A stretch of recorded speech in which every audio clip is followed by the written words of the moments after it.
From high atop the battlements of Castle Curmudgeon, where we stand proudly with FANI WILLIS by coming to work with our clothes on backward. Good evening, Mr. and Mrs. America and all ships at sea. Welcome to the Blast Radius. Here's your Decline of Western Civilization News Roundup. Or, in honor of FANI WILLIS Backward Day, should we call it the Roundup News Civilization Western of Decline? Dateline Memphis, Monday, 12 February. Representative Steve Cohen, Democrat of Tennessee, and totally not a paternalist at all. And how dare you make any intimation to the contrary? Mr. Not Necessarily a News Anchor took to Twitter this week to register his indignant, frothy-mouthed rage over the fact that not enough people at the Super Bowl stood up during the singing of what he called, Mr. Cohen said this, the Negro National Anthem. Again, YouTube, just so we're clear, those are the words of the sensitive liberal Democrat congressman, and not me. Now, this guy, for reasons that are not immediately clear to your humble correspondent, actually thought it would be okay to use the term Negro National Anthem on Twitter, with the intention of intimating that other people are racist. And is it just me, ladies and gentlemen,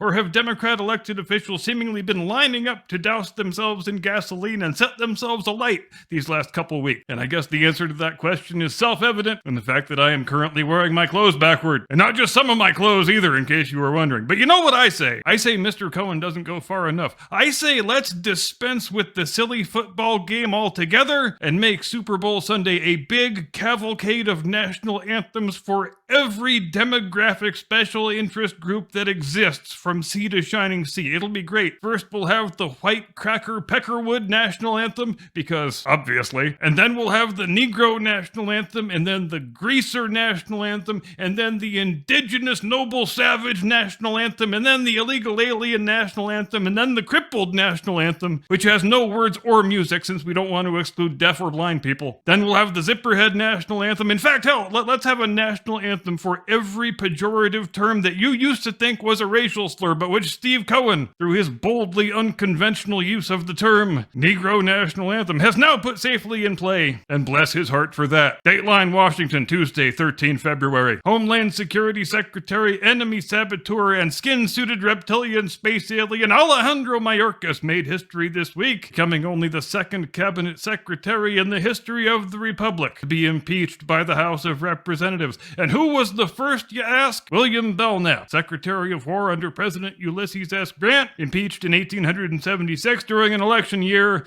when he was a lame duck anyway. So you might say the two impeachments have more than a little bit in common, except Belknap at least had the basic decency to resign his office immediately after the impeachment resolution was passed, which is far more than we ever ought to expect from the enemy saboteur Mayorkas. And besides, it's difficult even knowing what's the best basis on which to impeach him. If, for example, he was telling the truth all those times he went before Congress and stated under oath, under pain of perjury, that he is engaged in a good faith effort to enforce the laws of the United States to the best of his ability, well, then he should be impeached for being the most shockingly incompetent officer in the history of the U.S. government. Or any other government, for that matter. If, on the other hand, he's been engaged in the intentional non-enforcement of the laws that he swore a solemn oath to uphold, well, then he should be impeached as a serial perjurer and the enemy saboteur that we all know he is. Take your pick, I guess. Dateline Anaheim, Wednesday, 14 February. In a 2-year-old bit of video that confirmed everything we already suspected, and don't you hate it when that happens, Disney CEO Bob Iger announced in the days after the insurrection of 6 January 2021 that Disney was going to be jumping headlong into the political wars after having already jumped well into the culture wars by that point. And here's a poll question, as a matter of fact. Give me your answers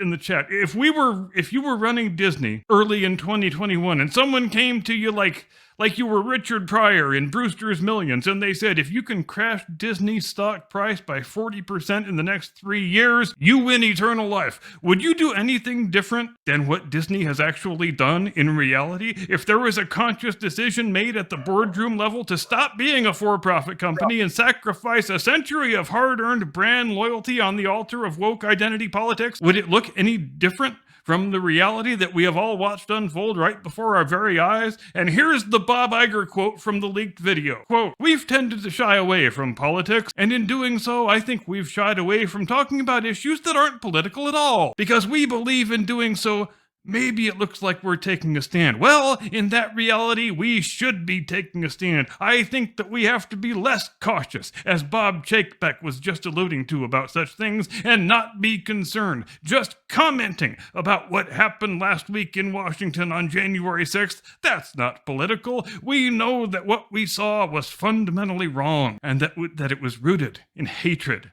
and intolerance. We should feel free as a company to comment about that without retribution, end quote. If I'm not mistaken, Disney stock was trading at around $180 a share on the day of that video. Today, $111. So 40%, give or take. It's almost like when you throw your support behind one side of the most divisive political issues of the day, the other side, they don't want to buy your products anymore all that much, especially when your products suck. And more on that in the main segment, because I am reliably informed that my co-host is unhappy with me for making him watch the Marvels. Stay tuned.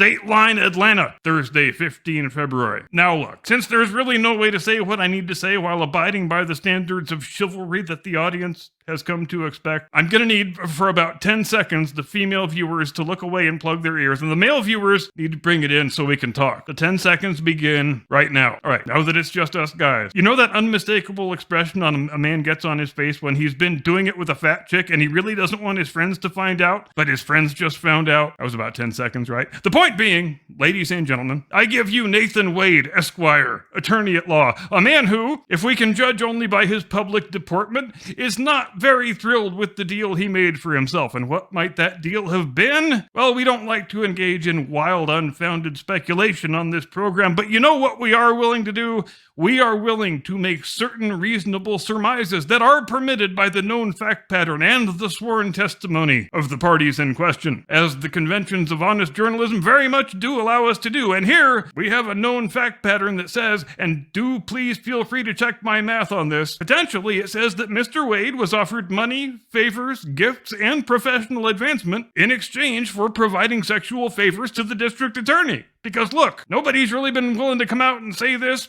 but that's why we have this program, isn't it? Take a look at Nathan Wade and then take a look at FANI Willis, and you tell me he's in it just for the sex. But you can't do it because he's not. That simply isn't possible. I imagine Mr. Wade doesn't have much trouble at all finding women to keep time with who are more attractive than FANI Willis. With her dress on backward or frontward, I don't really give a damn. And do I have a working theory on the mystery of the backward dress? You bet your sweet ass I do. Stay tuned for that in the main segment. Dateline Vatican City, Friday, 16 February. The Pope, the Pontifex Maximus, the Bishop of Rome, the Vicar of Christ, the artist we lovingly know on this program as Good Woke Frank I.